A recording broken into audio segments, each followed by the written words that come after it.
जय श्री राम दोस्तों, वॉक पे चर्चा में आप सबका स्वागत। अब से हम अपनी चर्चा जय श्री राम से शुरू करेंगे। आप सबसे निवेदन, इस चैनल को लाइक सब्सक्राइब करें, कमेंट करें हमारे वीडियोस पर अगर आपको अच्छे लगते हैं तो।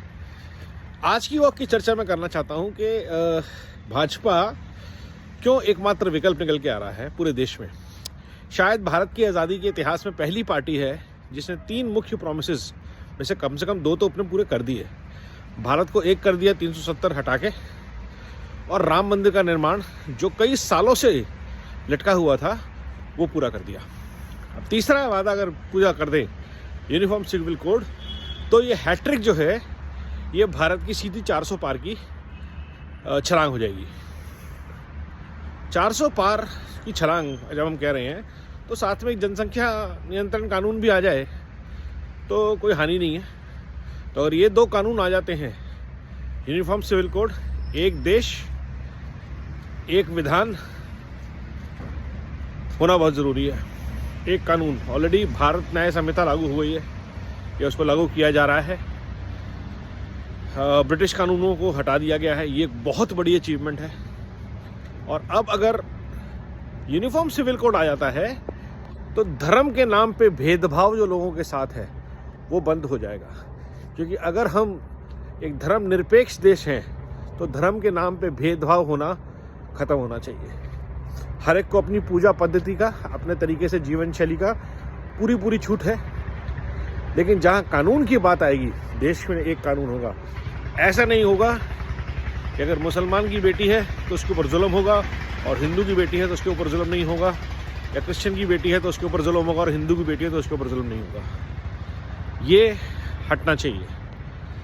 किसी भी धर्म के नाम पे अगर एक धर्म के धार्मिक संस्थानों को, धार्मिक प्रतिष्ठानों को एक तरह की आज़ादी है, वही आज़ादी हर धर्म के प्रतिष्ठान को और संस्थान को होनी चाहिए। माइनॉरिटी की डेफिनेशन होना बहुत ज़रूरी हो गया है। 1%, 2%, 3% तक अगर आप पॉपुलेशन का हिस्सा हैं तो आपको माइनॉरिटी कहलाने का और उससे मिलने वाली सुविधाओं का हक होना चाहिए।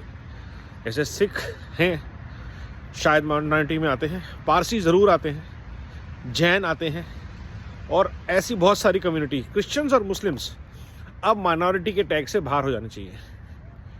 अगर इतना सा हम और कर लेते हैं अगले 3 महीने में तो ये भारत की ट्रांसफॉर्मेशन के लिए एक बहुत बड़ा स्टेप होगा और भारत तैयार होगा अगले 5 साल कुछ और ज़ोरदार डिसीजंस लेने के लिए, प्रगति को और रफ्तार देने के लिए। जनसंख्या नियंत्रण कानून इसलिए ज़रूरी भी है क्योंकि अगर आज ये कानून नहीं लाया गया और 5, 6 साल, 10 साल हमने थोड़ी स्ट्रिक्टनेस नहीं दिखाई तो जो पॉपुलेशन का बैलेंस है वो इतना ज़्यादा अनमैनेजेबल हो जाएगा। ऑलरेडी हो गया है। हमें 10 साल का ब्रीदर चाहिए सिर्फ, ताकि उन रिसोर्सेज को हम ऑप्टिमाइज़ कर सकें, चीज़ों को बैलेंस कर सकें। नहीं तो जितने बुज़ुर्ग तैयार हो जाएंगे, जितने लोग और पैदा हो जाएंगे, उनके लिए एजुकेशन, हेल्थ केयर, ये सब बहुत बड़े चैलेंजेस ऑलरेडी हैं और बढ़ते जाएंगे। सिटीज़ पे लोड बढ़ेगा, इंफ्रास्ट्रक्चर पे लोड बढ़ेगा, पानी नहीं होगा पीने के लिए लोगों के पास, हेल्थ केयर, एजुकेशन तो भूल ही जाइए। ताज़ी हवा का, शुद्ध हवा का क्या हाल है, उसका एग्जाम्पल आप दिल्ली या किसी भी बड़े शहर में दे सकते हैं, जहाँ पे दिल्ली में कम से कम साल में 300 दिन सांस लेने लायक नहीं होते। और यही शहर है बॉम्बे का और बाकी बड़े बड़े शहरों का भी होता जा रहा है। तो इन सब के लिए ज़रूरी है जनसंख्या नियंत्रण कानून। भ्रष्टाचार पे लगाम कसी रही है, तो बाकी सब काम बहुत बढ़िया हो रहे हैं। इस आखिरी 2 काम अगर हो जाएं, यूनिफॉर्म सिविल कोड और जनसंख्या नियंत्रण कानून, तो फिर जय जयकार। और तीसरी बार मोदी सरकार, और अब की बार 400 पार। वंदे भारत, वंदे मातरम, नमो भारत।